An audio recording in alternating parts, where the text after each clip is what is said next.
What's up internet, here we go again. Kali ini kita akan membahas alur sebuah film yang berjudul Purity Falls.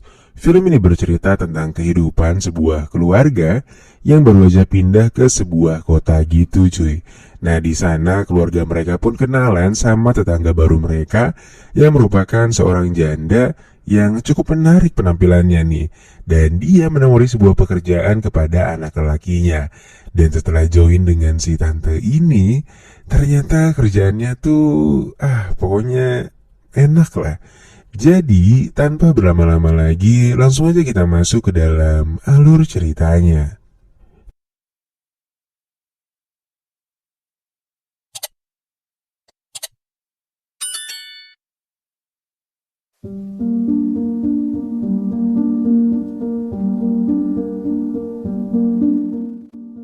Di awal film kita diperlihatkan sebuah keluarga harmonis yang sedang healing di halaman rumahnya sembari menyiapkan makanan untuk sarapan itu.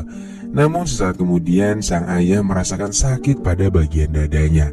Ia pun diminta sang ibu untuk beristirahat sejenak. Akan tetapi Jason, anak pertama mereka, malah mengajak ayahnya untuk bermain bola lempar. Dan sesaat kemudian ayah pun terjatuh dan tak sadarkan diri. Ibu lantas langsung menyuruh putrinya yaitu Kylie untuk menghubungi ambulans. Singkat cerita, setahun sudah berlalu. Mereka berencana untuk pindah ke sebuah perumahan yang bernama Purity Falls. Sebuah komplek perumahan yang cukup asri namun dengan harga yang jauh lebih murah dari rumah sebelumnya. Ini semua adalah rencana dari ibu mereka, dikarenakan uang tabungan yang semakin menipis dan sang ibu terpaksa harus kembali bekerja lagi. Nicole atau ibu mereka akan bekerja di sekolah Purity Falls sebagai seorang guru. Sementara Jason dan juga Kylie juga harus pindah sekolah ke tempat ibunya bekerja. Jason sebenarnya masih belum melupakan kehidupan lamanya bersama ayahnya. Dan dia terlihat kesal atas kepindahan ini. Jason yang kesal tanpa sengaja melemparkan bola dan mengenai seseorang yang ada di balik tanaman.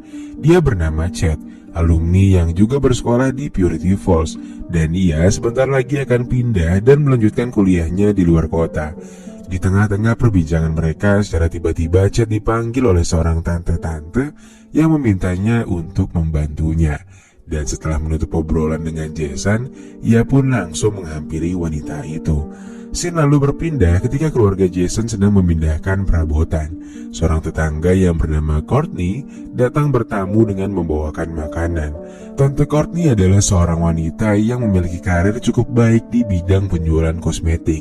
Ia dulu pernah mempunyai suami, namun meninggal dan belum sempat memiliki anak. Selain itu, dia juga memiliki sampingan usaha yang bergerak di bidang tanaman. Kemudian Tante Courtney pun menawarkan sebuah pekerjaan paruh baya kepada Jason dan bilang kalau ia akan membayarnya lumayan tinggi dan juga ada tunjangannya. Waduh, mau ngalah-ngalahin PNS nih kayaknya pakai tunjangan segala. Dan sang ibu pun akhirnya menyarankan Jason untuk menerima tawaran Courtney untuk bisa menambung mobilnya.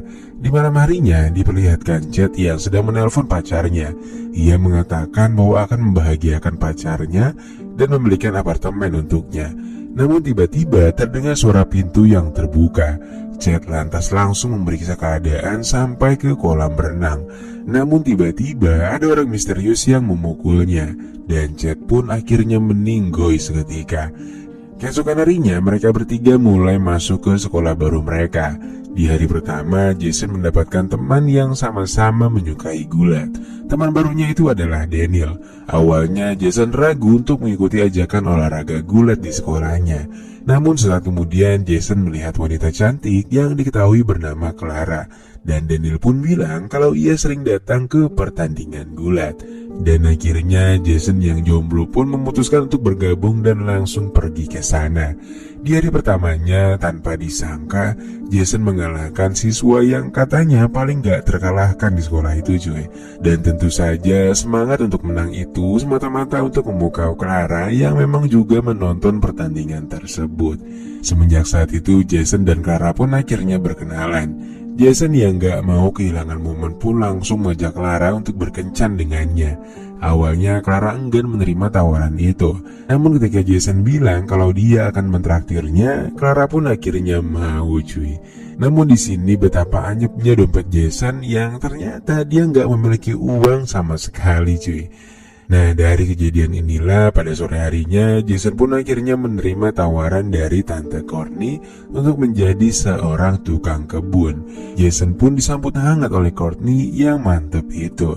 Sebelum bekerja, mereka pun mengobrol mengenai pengalaman Jason dalam hal menata tanaman. Dan Jason bilang kalau dia punya pengalaman menata tanaman milik mendiang ayahnya. Sambil minum-minum cantik, obrolan mereka pun berlanjut menjadi nggak jelas karena terpengaruh alkalin kan. Nah, di saat udah mulai mabuk ini, sang tante sengaja memancing Jason dengan menumpahkan minuman di bajunya, yang mana ternyata hal itu berujung dengan perpusrengan duniawi di antara mereka cuy. Dan setelah selesai melakukan hal yang seru-seru itu, Jason pun mendapatkan DP dari Tante Courtney. Courtney juga bilang bahwa hari Sabtu besok dia sudah mulai bisa bekerja di rumah tetangga mereka untuk mengurusi halaman di rumahnya. Lalu ketika Jason bersiap untuk pulang, Courtney malah menghampirinya. Dan akhirnya mereka pun kembali melakukan mabar untuk kedua kalinya. Wah anjir, baru hari pertama aja udah menang banyak si Jason ini ya. Singkat cerita, pada esok harinya, Jason pun langsung mendatangi rumah tetangganya yang sebelumnya sudah diberitahu oleh Courtney. Dengan membawa peralatan berkebun, Jason pun mulai melakukan pekerjaannya. Namun ada seorang wanita lumayan tua yang menghampiri dan memancingnya. Jason pun kaget seketika dan dia akhirnya langsung pergi meninggalkan rumah tersebut. Dia lalu menghampiri Tante Courtney dan sesampainya di rumah Courtney akhirnya terungkaplah pekerjaan asli yang dimaksud. Nah, di sini ternyata tukang kebun hanyalah kedoknya dan tugas aslinya adalah meninabobokan tante-tante kesepian semacam tadi, yang memang masih mendambakan performa dari pria muda dan tangguh seperti Jason. Dan ternyata dari mulai Chad sampai Daniel juga ikut dalam kegiatan positif tersebut cuy. Di sekolahnya, Jason bertemu dengan Daniel, yang mana wajah Daniel terlihat seperti habis dipukul oleh seseorang. Namun saat ditanya, ia tak mau mengatakan alasannya kenapa. Jason lantas mengatakan kepadanya bahwa ia telah menemui Tante Courtney. Dan Daniel pun akhirnya bilang kalau ia juga bekerja dengan Courtney dan amat sangat menikmatinya karena memang pekerjaannya yang menyenangkan dan dibayar dengan harga yang cukup tinggi. Dan Jason pun hanya bisa melongo. Scene lalu berganti ke ibunya Jason. Di sekolahnya, ia sedang bertanya kepada seorang siswi bernama Amber. Amber adalah pacar dari Chad. Dan dia mengatakan bahwa kematian Chad bukanlah seperti kabar yang beredar di sekolah, yaitu karena sebuah kecelakaan kerja, melainkan ini seperti ada seseorang yang sengaja melakukannya. Nah, dari sini Amber juga berterus terang soal pekerjaan Chad yang sering menjadi pria pengangguran di komplek Purity Falls. Chad sendiri awalnya akan melanjutkan kuliahnya di luar kota, namun pada keesokan harinya ia malah dikabarkan meninggal dunia secara mendadak. Amber pun merasa kalau semua ini sudah direncanakan oleh seseorang yang tak ingin Chad pergi meninggalkan Purity Falls. Lalu ketika di rumah, Courtney kembali menemui Jason dan juga ibunya. Dia memberikan Jason sebuah mobil bekas milik suami Courtney yang memang sudah lama tak digunakan. Dan dari sini Jason pun memutuskan kembali bergabung bersama Courtney dengan alasan keuangan yang sedang mereka hadapi semenjak ayahnya meninggal. Selain itu alasannya ya karena Daniel sebelumnya happy-happy aja dengan kerjaannya. Tanpa basa-basi, Courtney pun langsung memberikan alamat pelanggan selanjutnya. Kali ini bernama Tante Harris, dan pada malamnya Jason pun mendatangi rumah pelanggannya itu. Nah, untungnya dia nggak dapat yang tua-tua banget kayak yang kemarin kan. Dan semenjak saat ini dia pun melakukan pekerjaannya dengan penuh semangat. Hingga dalam waktu yang terbilang singkat, Jason mampu memberikan sebuah kalung emas harga ratusan dolar kepada ibunya itu. Namun meski kini sudah punya banyak uang, nasib percintaannya dengan Clara malah kandas karena dia mengetahui kalau Jason bekerja dengan Courtney, yang mana hal itu sama seperti Daniel. Entahlah ini siapa yang ngebocorin. Untungnya nih Jason tak begitu bucin dan biasa aja terhadap penolakan tersebut. Sesaat kemudian dia pun mendapatkan WA dari Courtney untuk mengunjungi rumah Tante Karen, atau orang yang pernah Jason tinggalkan saat pertama kali bekerja dulu. Namun saat lagi seru-serunya suami Karen dateng dong. Untungnya Jason masih sempat kabur dan bersembunyi di balik udang. Namun sayangnya saat kabur dia malah tak sengaja menjatuhkan ikat pinggangnya.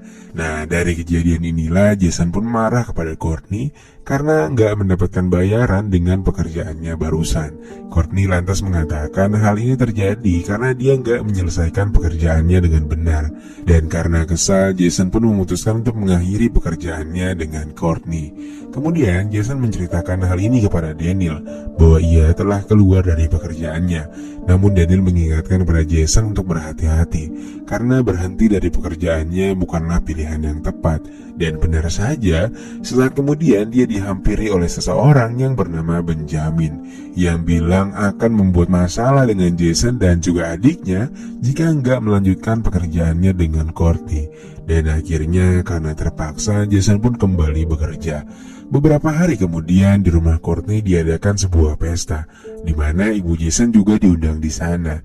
Di rumah itu juga terpantau ada bapak wali kota yang hadir. Dan dapat kita lihat dari sini, ternyata kebanyakan semua yang mengikuti pesta tersebut adalah pelanggan-pelanggan Courtney semua cuy. Sesaat kemudian tanpa sengaja ibu Jason melihat perdebatan antara Courtney dan juga Karen.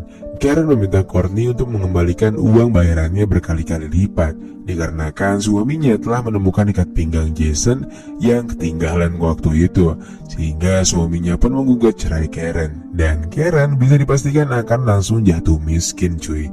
Lalu sesaat kemudian ibu Jason tanpa sengaja masuk ke kamar yang salah ketika ingin pergi ke kamar mandi. Ia malah melihat Daniel yang sedang bersama dengan Tante Maya di sana cuy. Malam harinya Benjamin mendatangi rumah Karen dan memberikan uang sesuai dengan yang ia minta. Namun Benjamin merayu untuk melakukan perpusrengan duniawi. Tapi ternyata ada udang di balik bakwan. Dan itu adalah modus untuk mengisdetkan Tante Karen. Beruntungnya Karen bisa melawan sebelum akhirnya ia tumbang. Dan Benjamin akhirnya pun kabur menuju rumah Courtney. Begitu sampai di sana, Benjamin langsung meminta Courtney untuk mengobati lukanya dan membawanya ke rumah sakit. Namun Courtney nggak mau ngelakuin itu entah karena kenapa. Hingga akhirnya Benjamin pun meninggoy tiba-tiba dan Courtney pun langsung panik saat itu juga. Di sisi lain, lagi-lagi Jason yang baru saja pulang dari rumah pelanggannya langsung dimarahin sama sang ibu yang udah mulai curiga dengannya, yang selalu pulang larut malam. Ibunya mengatakan untuk menjauhi Daniel karena Daniel bukanlah anak baik-baik setelah ia melihat kejadian di pesta tadi. Nah, di sini karena udah mulai gak nyaman dan ngerasa tertekan, akhirnya Jason mempunyai rencana untuk menjebloskan Courtney ke polisi. Dari sini pun Jason menyimpulkan bahwa siapa saja yang akan keluar dari pekerjaannya, maka nasibnya akan berakhir seperti Chad. Meskipun ia keluar dengan alasan ingin melanjutkan pendidikannya, Jason memiliki ide untuk melaporkan ke polisi dengan menunjukkan bukti-bukti foto dari binder yang ada di laci Courtney. Dan dengan binder itu pula akan diketahui bahwa kejadian yang menimpa Chad didalangi oleh Courtney. Nah, kebetulan malam ini Daniel akan bertemu dengan tamu istimewa. Dan rencananya dia akan melakukan pusreng di rumah Courtney. Jason pun punya ide dan meminta Daniel untuk berpura-pura sakit untuk bisa menggantikannya, dan lantas mengambil binder yang ada di laci Courtney. Di sisi lain terlihat ibu Jason yang sedang menyelidiki buku tahunan sekolah angkatan Chad, dan dia merasa ada yang gak beres di sana. Singkat cerita, pada malam harinya Jason pun datang untuk menggantikan Daniel. Nah, di sini ternyata Pak Wali Kota lah tamu istimewa tersebut, cuy. Waduh, pedang lawan pedang dong ini. Lalu ketika Courtney dan Wali Kota sedang mengobrol, Jason lantas pergi untuk mencari binder tersebut. Namun sayangnya dia nggak menemukannya di laci Courtney. Dan setelah mencari-cari, untungnya Jason bisa menemukannya di bawah kasur. Sesaat kemudian masuklah Pak Wali Kota yang langsung mengambil binder itu. Entahlah, kayaknya si Wali Kota ini juga tahu kalau Courtney nyimpen profil karyawannya di sana. Dan dengan sedikit gerakan kungfu, untungnya Jason bisa mengambil kembali binder tersebut, cuy. Di sisi lain, Jason ternyata sedang mengawasi kegiatan di rumah Courtney melalui rumahnya. Dan di TV berita sedang menunjukkan kabar hilangnya Benjamin dan juga Karen di Purity Falls. Sementara itu Jason malah diamankan Courtney yang kedapatan membawa binder tersebut. Di sisi lain karena feeling seorang ibu yang begitu kuat, dia pun menyadari kalau Jason ada di rumah Courtney dan sedang dalam bahaya. Ibu pun memasuki rumah Courtney secara perlahan dan akhirnya Jason berhasil ditemukan di garasi mobil. Sesaat kemudian Courtney datang dan berniat untuk memindahkan Jason. Ibu yang sedang bersembunyi malah menyenggol sesuatu yang langsung mengakibatkan pergulatan di antara ibu-ibu ini cuy. Untungnya setelah menerima obeng dari Jason, sang ibu pun bisa memenangkan pertandingan ini. Di akhir film diperlihatkan bahwa mereka sekeluarga akhirnya kembali ke rumah lama mereka. Dan di sana mereka pun mengadakan pesta kelulusan Jason bersama satu angkatannya. Dan lalu film pun selesai. Sungguh film yang banyak tante-tantenya. Dari sini kita bisa belajar kalau lu gak punya duit, carilah dan datangilah Tante Courtney. Karena siapa tahu ada Tante Courtney yang baik hati.